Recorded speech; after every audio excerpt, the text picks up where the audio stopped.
Então, na semana passada a gente estava conversando sobre autoestima, essa é a terceira live que eu estou fazendo, estou bem feliz com essa oportunidade, a gente está se encontrando aqui, sempre para falar sobre uma temática relevante, e a gente começou falando nas outras semanas sobre gestão emocional, e o tema que escolheram semana passada foi autoestima. Daí eu busquei pensar, eu não tinha pensado muito ainda sobre essa temática, e fui buscando e me veio uma frase, né, de uma música que se chama Dom de Iludir, do Caetano Veloso.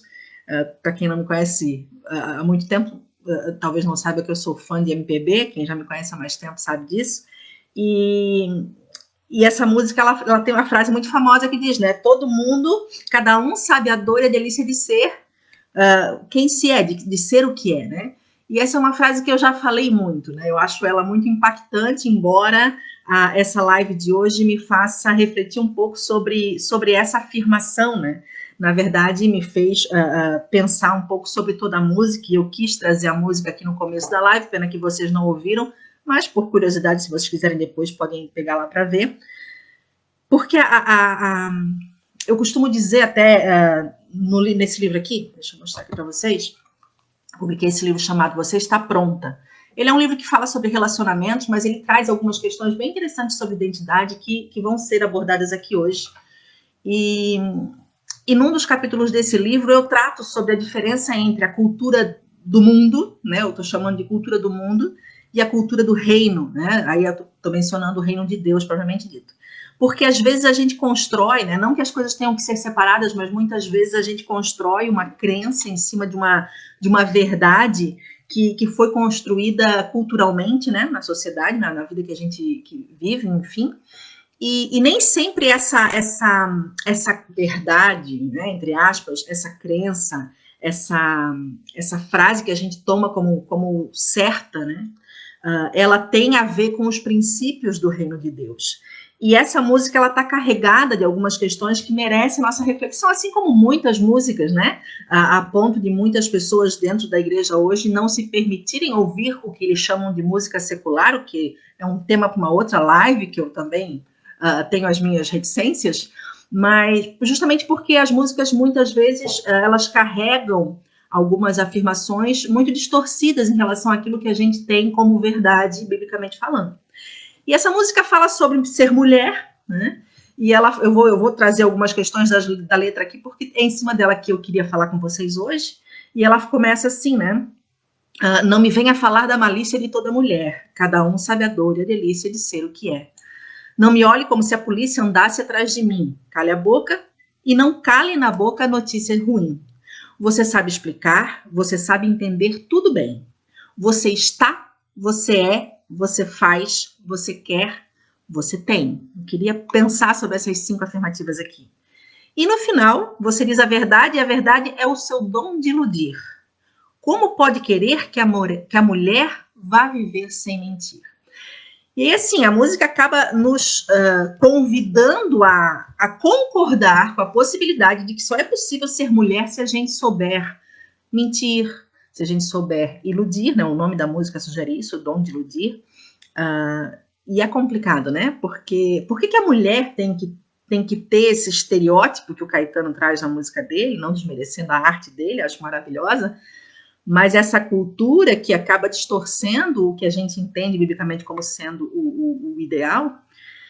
E por que a mulher tem que ser como é que eu vou dizer, uma sedutora no sentido não só da sensualidade, mas do uso das palavras, da intenção, da manipulação, né? Ser mulher é muito mais que isso. Claro, o tema hoje não é ser mulher, o tema é autoestima, mas eu penso que para que a gente possa falar sobre autoestima, o meu público é a maioria mulher, tá aí, né? Não deixa mentir, são poucos os homens que aparecem nas lives, mas bem-vindos também, né? Quando aparecerem, sejam muito bem-vindos. Mas o que é a autoestima? Eu gostaria que vocês até comentassem. O pessoal está movimentando poucos comentários ainda, mas só para aquecer, o que vocês entendem como sendo a autoestima, né? A gente está aqui questionando um pouquinho as coisas que o Caetano traz nessa música E uma das coisas que eu queria questionar aqui é uma das que, inclusive, eu já falei muito, que cada um sabe a dor e a delícia de ser o que é. Será que isso é verdade? Será que todas nós, ou todos nós, sabemos de fato a dor e a delícia de sermos quem somos? O que vocês acham disso? Será que essa frase bate em vocês, se conecta de alguma forma com o que vocês pensam a respeito de vocês mesmas? Eu queria saber aí a opinião de vocês, porque é interessante a gente pensar, né? Que às vezes a gente até repete, reproduz algumas falas, toma algumas crenças como verdadeiras na nossa vida, mas quando a gente começa a pensar um pouquinho mais a fundo, a gente pensa, não, mas não é bem assim, ou não deveria ser bem assim, né? Será que eu penso isso mesmo? E por que eu estou trazendo essas questões? Eu estou aqui olhando o celular porque o meu computador ele está atrasado para eu não perder a hora, tá, gente? Mas está aqui. Minha câmera já desligou, já me acostumei a falar com o computador. É muito estranho falar sem ter ninguém na frente para a gente olhar. Por isso que os comentários de vocês são tão importantes na live para não me sentir sozinha. A Larissa ali está marcando um monte de gente, convidando. Obrigada, Larissa. Mas se vocês puderem falar comigo, me ajuda a saber que está tudo ok, né? Já basta a minha primeira live que eu paguei um micão. Eu sei que mico é vida e a Mica é a rainha dos micos. Mas saber que eu estou interagindo e que vocês estão ouvindo e acompanhando aqui meu raciocínio é bem importante, tá bom? Então, vamos lá. Será que cada um sabe a dor e a delícia de ser o que é? Vou deixar vocês meditarem um pouquinho nessa pergunta. E enquanto vocês meditam nessa pergunta, eu queria falar um pouquinho para vocês, né? Primeiro, agradecer a quem está aqui me ouvindo, é muito legal. É legal também dizer, assim, da experiência da live no Facebook, porque inicialmente eu tinha pensado em fazer as lives no Instagram somente, mas eu penso que no Facebook a gente alcança muito mais pessoas. Talvez não nesse momento ao vivo, que acaba tendo praticamente a mesma quantidade de interação, se bobear até um pouco menos do que no Instagram, mas posteriormente, né, ela fica arquivada e por algum tempo ela tem muitas visualizações, diferente do Instagram que não tem tanta repercussão assim. Até porque os meus contatos no Instagram não são tantos quanto os que eu tenho ainda já no Facebook. Então, por esse motivo também eu queria convidar vocês, quem ainda não está me seguindo no Instagram, por favor, me siga. Procura lá, @missãoasa, sem o tio, tudo junto. Porque eu vou começar a fazer algumas lives de algumas semanas mais para frente, chamando algumas pessoas para interagir comigo. E aqui no Facebook, até onde eu sei, isso não é possível. Tá bom? Então é importante. Oi, sogra! Gente, a minha sogra está me assistindo, que honra! Beijo no coração. E como não é possível dividir tela para interagir com outra pessoa no Facebook, eu vou precisar fazer meio que uma alternância. Quando eu chamar alguém, eu faço a live no Instagram, e quando eu estiver sozinha, de repente eu faço aqui no Face. A gente vai fazendo experiências até encontrar o melhor lugar, o melhor espaço. Oi, Juliano, ó, um homem no pedaço, Benito Fruta entre as mulheres. O melhor espaço para a gente estar interagindo. Então, eu convido vocês a estarem lá me seguindo no Instagram, para acompanhar o conteúdo que eu também tenho começado a postar lá. Ainda estou um pouquinho tímida, mas daqui a pouquinho a gente se familiariza e vai ter bastante coisa bacana para estar compartilhando com vocês. E tem também o YouTube, né? O YouTube talvez também seja um espaço que a gente possa estar usando para algumas lives no futuro próximo. E aí é legal me seguir lá. Eu tenho postado semanalmente, 2 a 3 vezes por semana, pequenos vídeos, sempre que possível também vídeos maiores, lives, e fica bem bacana também de vocês acompanharem. Eu estou montando um blog, tá bom? Esse blog logo, logo vai estar no ar, com conteúdos também bem preciosos, e já tem o meu site que vocês podem ir por lá também, Micaela Roberto, Micaela com K.com, tá? Não tem o BR. Então é isso. Tomados esses avisos aí iniciais, eu queria saber de vocês. E aí? Cada um sabe a dor e a delícia de ser o que é? O que vocês acham? Segredinho aqui na minha xicrinha que eu ganhei da minha amiga. Minha amiga eu não tô vendo ali ainda, hoje ela não tá aí. Mas já é capaz dela aparecer. Então, eu sempre, como eu falei, sempre acreditei nisso, né? Que cada um sabe a dor e a delícia de ser o que é. Porque a gente tem coisas que são muito boas, daí isso é delicioso, mas tem dores também, né? E aí a Mari coloca ali, eu concordo em partes, pois só eu sei as dores que carrego. Meus sonhos, minhas alegrias, meus segredos. Concordo, Mari. E aí, por que em partes, Mari? Completa aí para mim. Qual seria a parte que você não concorda e por quê? De fato, só a pessoa que vive aquela dor, né, é possível, é capaz de entender a dimensão dessa dor. Até porque é importante a gente perceber que, assim, mesmo que duas pessoas passem pela mesma experiência, pela mesma dor, não é pela mesma dor, mas pela mesma experiência de dor, a dor que cada uma sente não vai ser a mesma. Porque a maneira como eu interajo com uma circunstância depende de vários fatores. Depende da minha história de vida, depende dos meus bloqueios e traumas anteriores, o impacto que eles vão fazer com que eu tenha em relação àquela dor que eu estou sentindo. Então, não dá de medir uma dor pela outra por comparar uma situação. Ah, eu vivi aquilo que você viveu, então eu sei a dor que você está sentindo. Eu posso imaginar em alguma medida a dor que você está sentindo, mas saber exatamente a dimensão da sua dor, só você é capaz de saber. Isso é interessante a gente pensar, né? A Zuleika está dizendo aqui que acredita que, né, eu acredito que temos mais olhares para as nossas dores que para as delícias. Levando-se em conta a nossa autoestima. Isso é muito legal e dá o gancho que eu queria. Obrigada, Azul, saudade de você. Exatamente, né? É mais fácil a gente enxergar as nossas dores do que as nossas delícias, ou seja, as nossas vitórias, as nossas conquistas, as coisas boas que a gente tem, as nossas qualidades, né? Se a gente fosse fazer um exercício aqui e eu pedisse para você escrever ali, sei lá, 5 defeitos que você tem, talvez muito rapidamente você conseguisse elencar esses 5 defeitos. Mas se eu te pedisse 5 qualidades, talvez alguns de vocês teriam um pouquinho de dificuldade de identificar rapidamente essas qualidades, essas delícias, né? E aí, saber a delícia que se é. Quando eu afirmo que eu sei a delícia de quem eu sou, é porque eu estou afirmando que eu sei quem eu sou. E será que eu sei exatamente quem eu sou? Será que você sabe quem você é? Eu tenho um vídeo sobre isso no YouTube, bem bacana, de 12 minutos. Ele já é antigo, foi uma das primeiras tentativas de gravação que eu fiz, mas vale a pena porque ele vai complementar um pouco essa minha fala. O nome dele é Quem Você É, Quem é Você, coisa assim.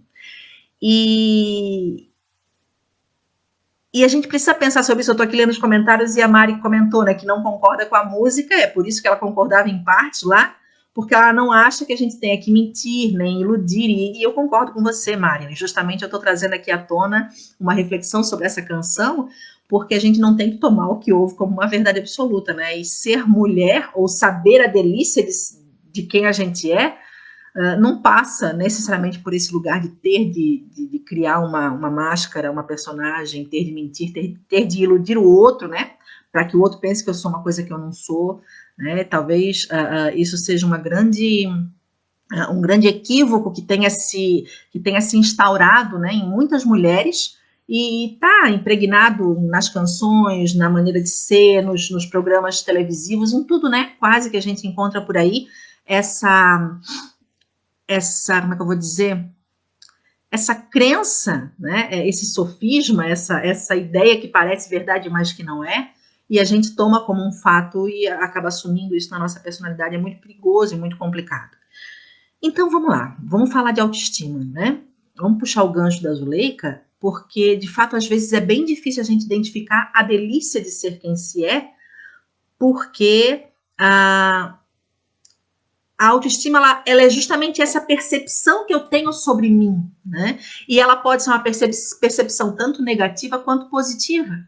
E há talvez uma tendência de a gente ter uma percepção um pouco negativa a respeito de nós mesmos, muitas vezes pelos próprios feedbacks que a gente tem da vida, né? As traições, os traumas, os relacionamentos, enfim, que nos machucam, vão construindo na gente percepções muitas vezes distorcidas do nosso eu. Alguém está aqui mencionando a Adri, né? E eu não sei se ela fala disso a partir de alguma fala que eu já usei em alguma outra interação que eu tive num vídeo, numa live, sobre a janela de Johari. Eu acho que eu falei isso na primeira live, né? Que é uma ferramenta que a psicologia usa para falar do nosso eu, de como que a gente se vê. E eu queria trazer essa ferramenta aqui de novo porque ela é importante. Porque quando o Caetano usa na letra, né, de que todo mundo sabe a delícia de ser o que é, assume que a pessoa sabe o que é. Só que a gente tem como se fosse 4 fatias, 4 janelas, 4 quadrantes de uma percepção, de uma autopercepção. Existe o eu vou recapitular aqui a questão da janela de Johari. Existe um eu que eu conheço, que eu mostro para as pessoas, o meu eu aberto, vamos chamar assim. Existe um eu que eu sei como é, mas eu não mostro para os outros, que é o eu fechado, é aquele eu que eu sou quando ninguém está vendo, né? Só que existe um eu, parte de mim, que eu não consigo enxergar, mas os outros enxergam. É aquela maneira como a pessoa nos lê, e muitas vezes ela nos dá um retorno a esse respeito, e a gente estranha e pensa, eu sou assim, você pensou que eu era assim? Não, mas eu não sou assim. Mas muitas vezes é nós que temos a dificuldade de perceber aquele traço, aquela característica, aquele comportamento, só que para todo mundo aquilo está escancarado, né? É o eu cego, que a gente chama. E existe ainda um eu, que é o eu desconhecido, né? Existem vários nomes dentro das teorias, né, que usam essa ferramenta, mas esse eu desconhecido, que para a psicologia tem a ver com o inconsciente, eu gosto de usar como se referindo ao eu que Deus enxerga de nós. Como é que Deus nos vê? Quem nós somos para Ele. E aqui, independente de religião, né, eu estou pensando no Criador, no Eterno, enfim. Deus nos enxerga de um jeito que dificilmente a gente vai conseguir se enxergar. Claro que o nosso exercício é cada vez mais buscar esse lado, esse quadrante obscuro aí do nosso eu, né? Por quê? Por que o nosso objetivo tem que ser esse? Porque Deus nos criou com um propósito. Ele tinha um plano desde a eternidade para nós. Tem pessoas que dizem assim, eu não fui planejada, eu nasci vítima de um estupro, eu nasci vítima de um adultério, eu nasci, sei lá. A pessoa nasceu sem ter sido desejada por pai e mãe, sem ter sido planejada. E muitas vezes essa situação gera nessa pessoa uma sensação de orfandade muito grande, uma sensação de rejeição muito profunda, e faz com que esse sofrimento atrapalhe toda a desenvoltura, toda a autoestima, toda a personalidade, tudo, né? Afeta a vida da pessoa num todo. Mas se ela se der conta de que antes da própria concepção, antes do próprio ato sexual que originou, né, a fecundação lá do óvulo, do espermatozoide, há um Deus que planejou e desejou e sabia desde o início para que e por que estava gerando aquela vida ou desejando aquela vida no mundo. Poxa, então é um grande equívoco eu dizer que eu não fui planejada.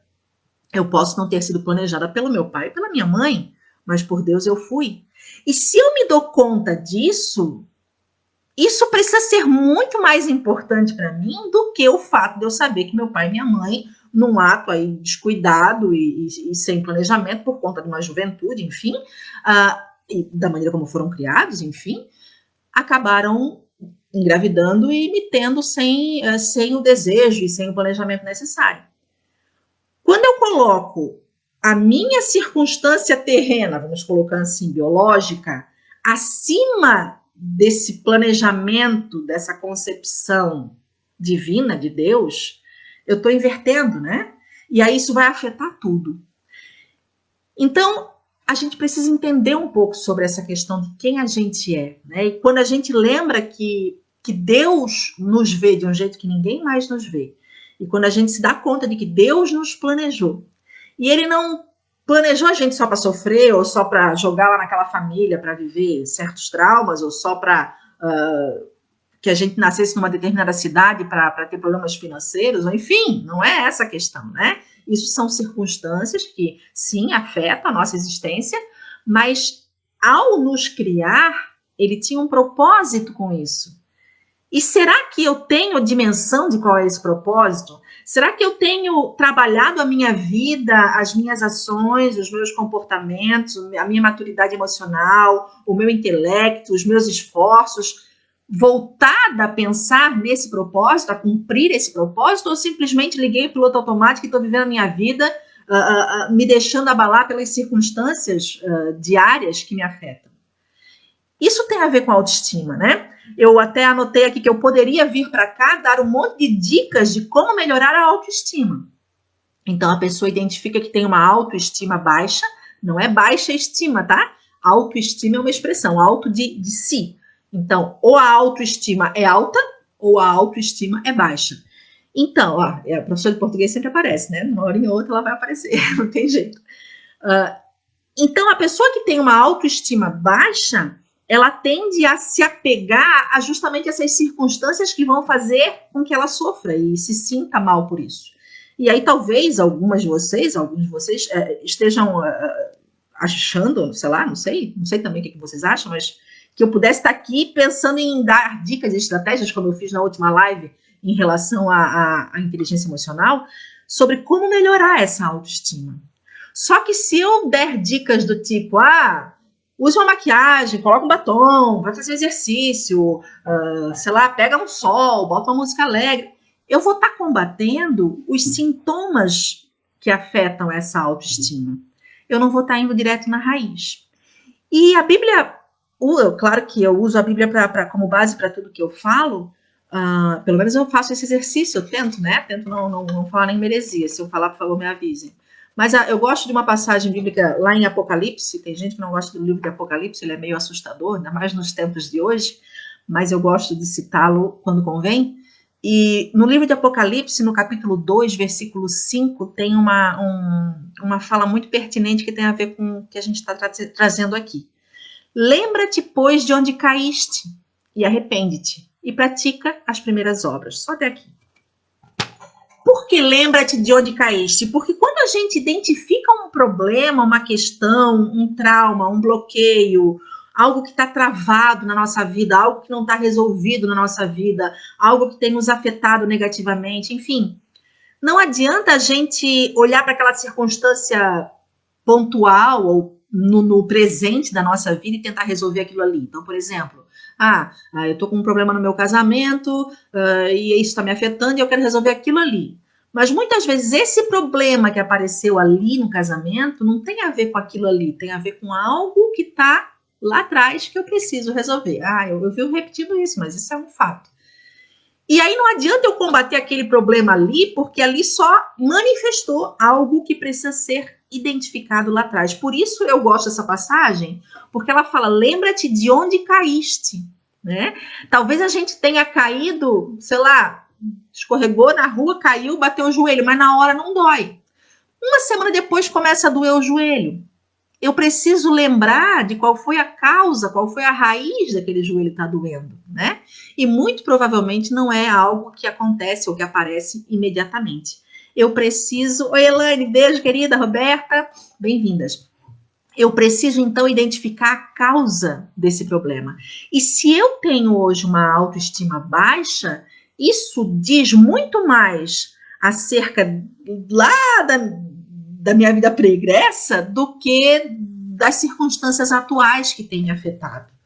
Então, talvez algumas pessoas estejam pensando, poxa, eu tô com a autoestima baixa porque eu tô em casa direto e a culpa é do coronavírus, por exemplo. Só que a questão é, por que essa quarentena, essa pandemia, esse isolamento, essa vida mais dentro de casa está me afetando tanto? Será que tem a ver com o momento atual ou tem a ver com algo lá atrás que eu não resolvi e que tem me feito sentir desconfortável nessa situação nova, nessa situação que talvez eu tentava fugir antes e vivia fora de casa, e não queria ficar em casa, não queria ficar comigo mesma. Então a gente precisa pensar nessa questão da raiz. E quando a gente fala em autoestima, eu trouxe aqui uma definição que a gente busca, né? Pesquisa, faz o dever de casa. E para a psicologia, a autoestima é uma avaliação subjetiva, né? Não é uma coisa assim precisa, uma avaliação de si mesmo, que pode ser positiva ou negativa, como eu já falei, mas essa avaliação, ela envolve crenças, preste atenção aqui, crenças, emoções e sentimentos associados a essa autopercepção, né? É bem como a Mari está falando, não adianta tomar um remédio para a febre sem investigar por que a febre surgiu. De nada adianta eu combater os sintomas da autoestima baixa se eu não identificar crenças, emoções e sentimentos que estão afetando essa minha autopercepção. Então, se eu não consigo me sentir bem comigo mesma, se eu não consigo me perceber positivamente, se eu não consigo conviver com a dor de ser quem eu sou, ou será que é de ser quem eu sou ou eu não estou conseguindo me enxergar como Deus me enxerga, né? Eu preciso rever o que está por trás disso. E o que está por trás são crenças, emoções e sentimentos. E crenças, emoções e sentimentos desencadeiam comportamentos. E esses comportamentos vão desencadear hábitos. E esses hábitos vão definir os nossos valores.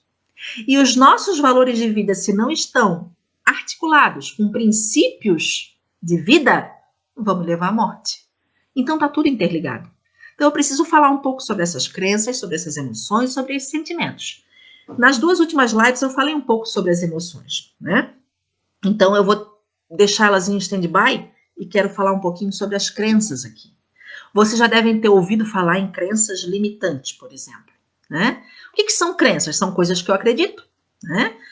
Aquilo que eu acredito é uma verdade para mim. Então, se a gente pegar hoje em dia, por exemplo, um tema muito pertinente para a gente ilustrar a questão das crenças, é essa polarização, né? Os que acham o Bolsonaro um ótimo presidente acreditam que ele seja um ótimo presidente. Isso vai definir a maneira como eles percebem as coisas, a maneira como eles ouvem as críticas contrárias a esse presidente, a maneira como eles percebem as notícias no mundo, enfim, tudo. Mas há outros que identificam esse presidente como um péssimo presidente. Essa é a crença desse outro grupo. Então, eu tenho 2 grupos de pessoas com um mesmo fato, um mesmo objeto de percepção, no caso, uma pessoa, né, um cargo assumido por ela, só que com crenças completamente diferentes. E essas crenças, para cada um desses grupos, são verdades. E a partir dessas verdades que eu assumo como minhas, eu vou olhar o mundo, eu vou me perceber e eu vou me relacionar com esse mundo. E aí a pergunta aqui é, quais são as crenças que eu tenho a respeito de mim? Porque essas crenças a respeito de mim vão definir, assim, de uma forma direta, a minha autoestima, vão afetar, ou melhor dizendo, vão afetar diretamente a minha autoestima. E como é que eu sei, ou como é que eu preciso parar para pensar sobre essas crenças que eu tenho a respeito de mim, né? Como é que elas são construídas, antes de mais nada? Como diz o Gabriel, isso faz sentido para mim, que bom. Eu preciso me dar conta de que muitas dessas crenças que eu tenho hoje, eu construí lá na infância.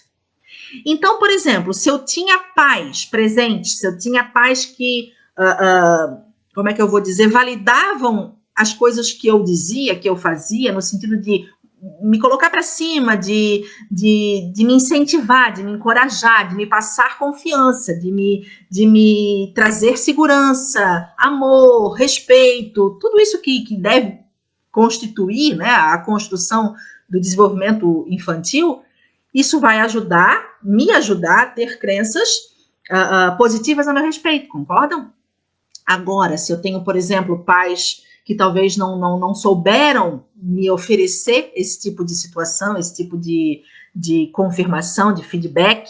E aí, por exemplo, vou pegar aqui um exemplo super comum que acontece, né? De um pai ou de uma mãe, diz, seu burro, seu idiota, mas meu Deus, tu não sabe fazer nada que presta, vê se aprende, tu não sabe nada, vê se te enxerga, e por aí vai. Começa a entupir essa criança de verdades, né? Que não são verdades, mas a criança está ouvindo aquilo todo dia, ou de vez em quando ela ouve aquilo, ela vai tomar aquilo como uma verdade para ela. Por quê? Porque aquilo está saindo da boca de uma pessoa que é importante para a vida dela. O pai, a mãe, o professor, o tio, a avó. Né? Então, alguém que está no convívio diário daquela criança vai dar para ela um feedback negativo a respeito dela. E isso vai se constituindo um conjunto de crenças que a gente chama de crenças limitantes. Por quê? Porque ao acreditar nessa inverdade, que passa a ser verdade para essa criança, aquilo limita a ação da criança. Eu coloquei na live da semana passada uma imagem de um cavalo preso a uma cadeira de plástico. E se você botar o cavalo preso na cadeira de plástico, ele fica. Por quê? Porque ele acredita que ele está preso, então ele não vai sair dali. Ele não tem a noção de que aquela cadeira é leve e que se ele sair dali, ele tem força suficiente para pegar o mundo, né? E muitas vezes somos nós que acreditamos em algo que nos foi dito e tomamos aquilo como uma verdade. Então, a pergunta que eu tenho para você em relação à crença é: qual é a crença que te limita? Eu também tenho alguns vídeos no YouTube que vão falar sobre isso. E é importante que você escreva isso e comece a se dar conta, a buscar isso, né? Seja no teu momento de oração, seja no teu momento de reflexão diária. O que tem te limitado? O que tem travado a tua vida? O que tem te bloqueado em algum sentido? Porque certamente está relacionado a alguma coisa que você acreditou e tomou como verdade, mas que talvez precise ser desconstruído, né? Eu lembro de uma ocasião, não faz muito tempo, em que eu fiz todo um trabalho, que uma amiga minha me ajudou a identificar por que eu tinha tanta dificuldade em emagrecer, né? Que eu ainda não estou como eu queria, mas já melhorei bastante, né? Já fui mais rechonchudinha. E descobri nessa ocasião que uma das coisas que me incomodava de me imaginar magra é que o meu nariz ficava muito grande. E aí eu não gostava do meu nariz quando eu tô magra, por exemplo. E eu vi que aquilo estava me barrando. Não, eu não quero ter esse nariz. Quando eu tô magra, eu tô com meu nariz é feio, por exemplo. Então é uma crença que estava me limitando. O fato de eu pensar o meu nariz de um jeito me impedia de conquistar algo que eu queria muito. Então eu preciso identificar o peso disso aqui, né? Se eu quero mais isso do que me preocupar com o meu nariz, então eu preciso desconstruir essa crença. E aí eu fiz o exercício mesmo, né? Tudo bem, meu nariz não fica feio, eu não gosto, eu não me importo com o meu nariz ficar diferente. Enfim, fui reescrevendo aquela ideia fixa que eu tinha para me acostumar a pensar de outra forma. E com o tempo, tudo bem, me acostumei com a ideia de que meu nariz não precisava ser pequenininho e batatinha de quando eu estava com o rosto rechonchudo, por exemplo. Então, a gente precisa encontrar quais são as coisas que nos travam, né? Porque essas crenças vão nos limitar. E se a gente tem uma determinada crença, ela não vai deixar a gente ultrapassar essa crença, né? Então, a gente precisa realmente rever. E muitas vezes essa crença limitante, ela é fruto do que a gente chama dentro da igreja de palavras de maldição, né? Ou seja, coisas que disseram a nosso respeito e que, em vez de ajudar, deixam a gente mais para baixo, né? Numa linguagem assim bem coloquial. E muitas vezes são proferidas, como eu dei o exemplo, por mãe, por pai. E com certeza eu estou aqui falando e está vindo na sua cabeça muitas situações, né? Você deve estar lembrando de alguma coisa que te disseram, que te diziam, e que você tomou e acreditou naquilo por muito tempo, né? Talvez você esteja pensando, não acreditei. Será que você não sofreu com isso? Ou não sofre, não se incomoda? Porque quando algo nos faz ficar incomodados, é porque a gente toma como uma verdade.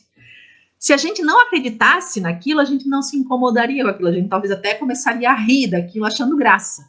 Agora, se nos ofende, se nos incomoda, se nos gera desconforto, é porque de alguma forma a gente toma aquela verdade como sendo nossa. Aquilo toca de alguma forma a gente. Então é preciso repensar e é preciso reescrever isso, redefinir isso, ressignificar isso na sua vida.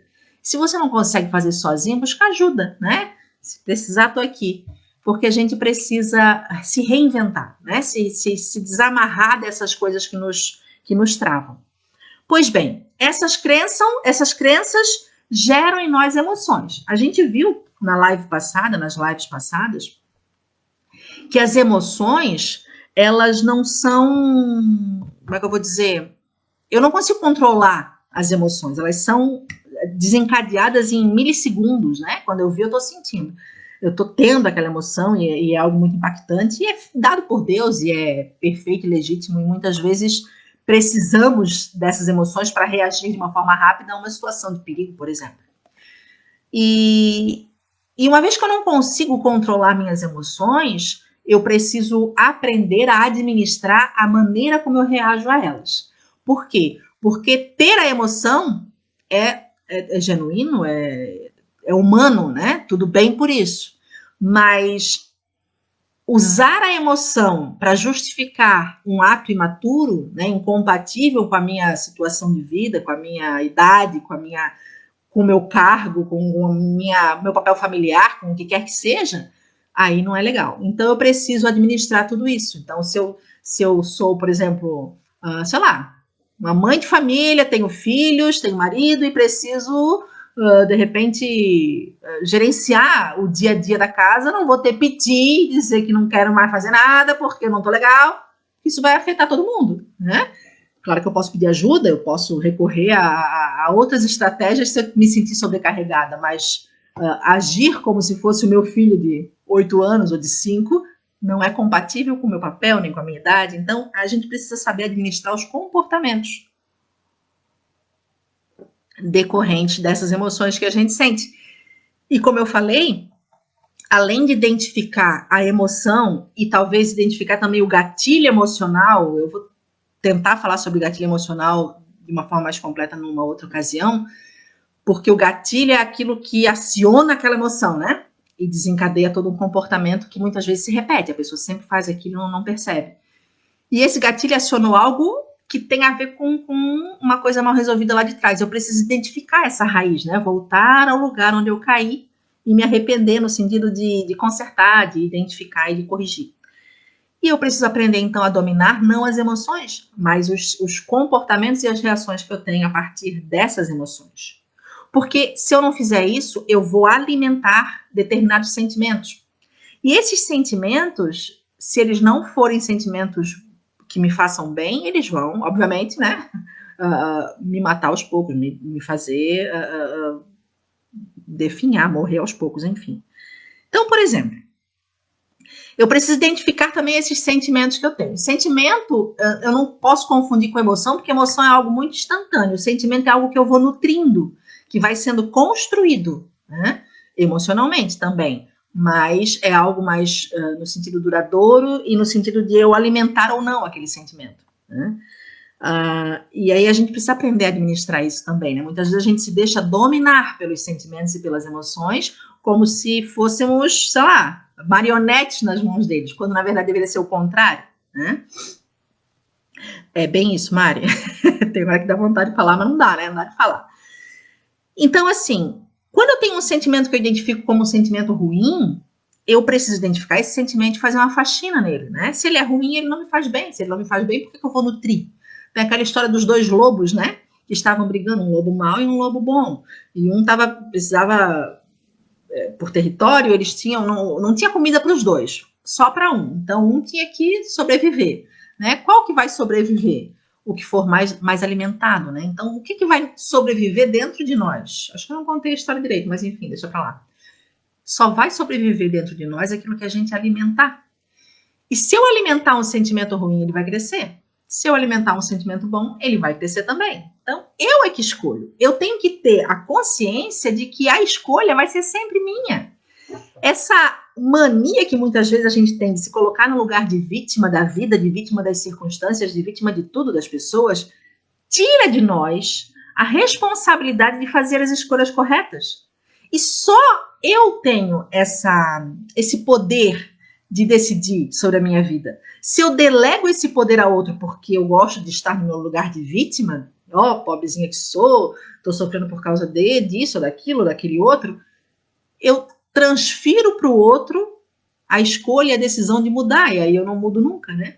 Agora, quando eu entendo que o papel de vítima não me cabe e que eu preciso fazer as escolhas corretas, e eu tenho que, para isso, aprender a gerenciar uma série de questões na minha vida, com certeza, mas aí eu tomo, de alguma forma, o controle sobre as minhas escolhas. Esse controle a gente tem que ter, né? E quando a gente tem esse controle, tudo fica mais fácil.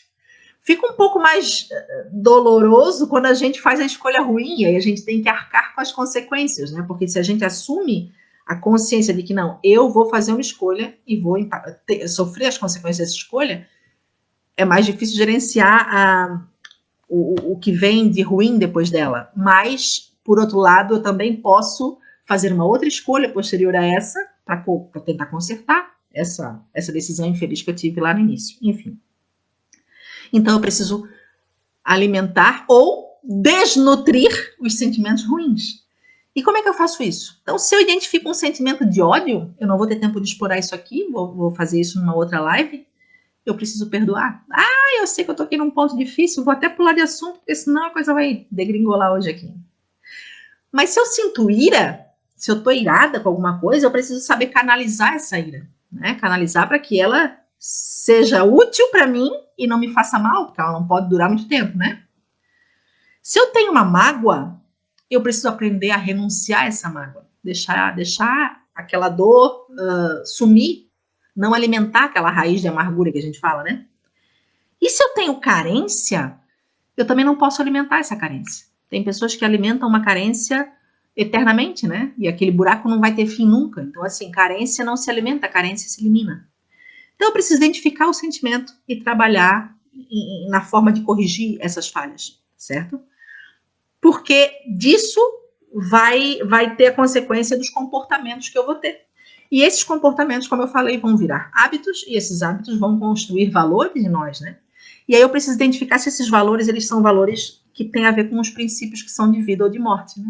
Por isso que eu uso a Bíblia como base para tudo que eu falo, porque ali eu sei que existem princípios que são de vida e que vão me fazer bem. Claro que para isso, muitas vezes eu preciso desconstruir toda uma concepção mundana que eu tenho das coisas, que a cultura onde eu fui criada me fez acreditar. E aí eu preciso rever. Como, por exemplo, você está lá ouvindo Caetano Veloso, daí, sei lá, a letra da música, deixa eu pegar aqui a letra de novo, vai me dizer, né, que, como pode querer que a mulher vá viver sem mentir? E aí eu tomo isso como verdade e acho que tudo bem mentir, tudo bem manipular, tudo bem usar de estratégias para fazer o que eu quero, enfim. Quando, na verdade, lá na Bíblia a gente vai ver que esse princípio me leva a situações muito problemáticas, né? É um princípio de morte. E aí, às vezes, a gente não entende por que a vida está tão enrolada. Mas, na verdade, ela só está enrolada com as coisas que a gente foi deixando entrar, né? Sentimentos ruins, questões que a gente não quer resolver, mágoas que a gente não quer tocar, não quer renunciar, perdões que a gente não quer liberar, questões na nossa identidade, nas nossas crenças limitantes que a gente não quer nem pensar, porque machuca, né? Então, a gente está lá com o joelho todo esfolado, cheio de pus, criando gangrena lá, bem dramático eu sou, né? Mas não quer nem deixar alguém colocar uma água oxigenada para desinfetar. Mas vai doer, vai, só que o pus ali, a gangrena também é muito pior, né? Então tem coisas que eu preciso mexer, mesmo que doa, para poder ver cicatrizar, para poder resolver aquela ferida, né? E se eu não mexo, se eu boto só um pano, imagina um joelho todo purulento, todo cheio de sujeira, todo machucado, você vai lá simplesmente coloca um pano em cima, sem limpar. Imagina, o que vai acontecer? Não vai prestar. Vai infeccionar, pode se tornar gravíssimo, pode levar a pessoa à morte, né? Ai, que drama, é verdade. Uma infecção pode se tornar uma infecção generalizada. Então, muitas vezes a vida da gente está assim, né? Já está uma infecção generalizada e a gente quer curar com o quê? Com chazinho de limão. Né? O limão é muito bom, mas tem situações que ele só não basta.